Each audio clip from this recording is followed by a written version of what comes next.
Hello, we're answering questions on health and medical problems.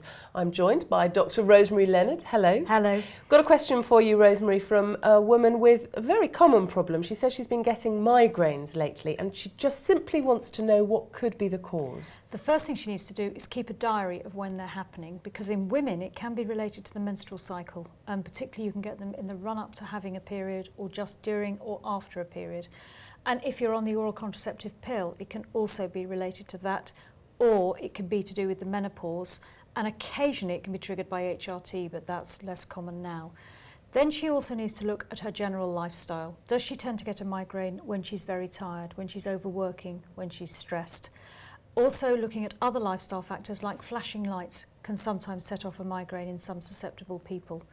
And then you need to look at foods. The classic ones for causing a migraine are chocolate, cheese and red wine. And you'll have a lot of migraine sufferers who say those are the foods that the triggers that set them off.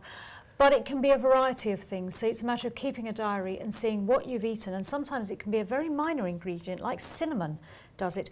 Or some food additives can also trigger migraines. So those are things she should look at. And do we abuse the term? You know, we have a bad headache, we say it's a migraine. What would your definition of a migraine be? It's more than just a bad headache, is my definition. It's something that's disabling. If you have a migraine, you cannot go to work. It's usually on one side of the head only. It may be preceded by what we call an aura, which is visual flashing lights or a funny taste in the mouth, or sometimes a sound.